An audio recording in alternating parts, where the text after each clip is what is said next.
I was about an hour from home when the message arrived.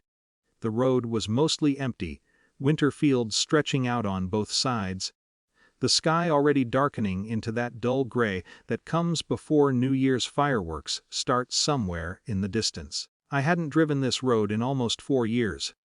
Work had kept me abroad most of that time. Contracts, long rotations, projects that required months away at a stretch. Coming back for the holidays had always been complicated. But this year I finally had the time. I remember thinking as I drove that it might feel strange walking into the house again after so long. Familiar, maybe awkward, but still home. Then my phone buzzed. The family group chat. I glanced at the notification while stopped at a red light. My younger brother had sent a message. Your name truly no longer exists in this family. At first I assumed it was a joke. My brother had always had a strange sense of humor, especially in group chats where sarcasm got amplified. But before I could even finish reading it, another message appeared. This time from my mother, it would be better without you. Don't come home. Then my father added a short reply beneath it. Your brother is right. The light turned green. Cars behind me started moving, but I sat there for a moment longer than I should have. I read the messages again. Nothing about them suggested a misunderstanding. No emojis. No follow-up clarifying anything.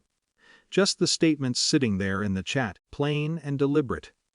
I pulled the car into a small parking lot beside a closed hardware store and turned off the engine. For a while I just watched the phone screen. No one added anything else. The silence that followed felt heavier than the messages themselves. Eventually I typed a reply. One word, understood. Then I set the phone down on the passenger seat and turned the car around. The drive back felt different.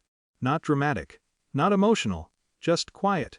When something finally becomes clear, the body reacts differently than when you're still trying to argue with reality. I didn't call anyone. I didn't send another message. I simply drove back toward the apartment I had been staying in during the last few weeks before the holiday. By the time I got there, the streets were already filling with people preparing for the evening. New Year's lights in windows. Music drifting from nearby restaurants. Inside the apartment it was still and quiet. I made some tea and sat at the small kitchen table. Then I opened my laptop, too. There were a few things I had been meaning to organize anyway. Living abroad had required a certain amount of paperwork over the years.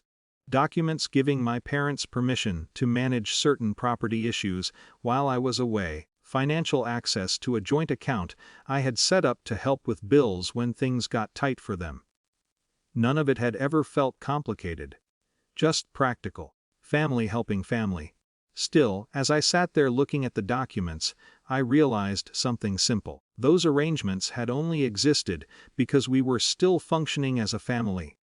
The group chat had clarified otherwise. So I made a few phone calls, first to my lawyer, then to the bank. The conversations were calm and administrative. Power of attorney documents revoked. Shared account access removed. Notifications scheduled to be sent through proper channels the next morning. No anger guided any of it. Just alignment. If my name no longer existed there, then the responsibilities attached to that name shouldn't exist either. The next day my phone started vibrating early. I didn't check it right away. Instead I made breakfast and opened the window slightly to let the cold air in. Firework debris from the night before still dotted the sidewalks outside.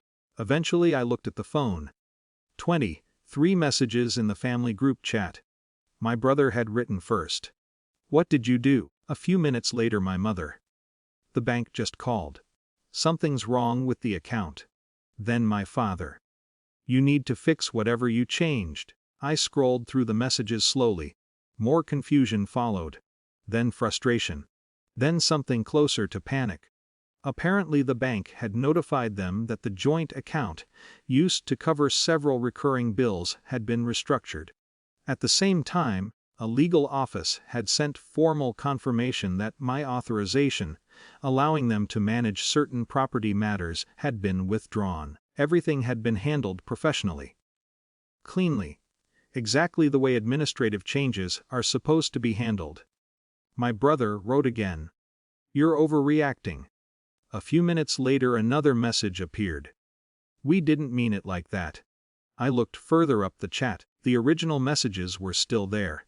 "Your name truly no longer exists in this family. It would be better without you. Don't come home." The words hadn't changed overnight. They just looked different now that everyone understood what they meant. I didn't reply immediately. Instead, I closed the chat and set the phone down again.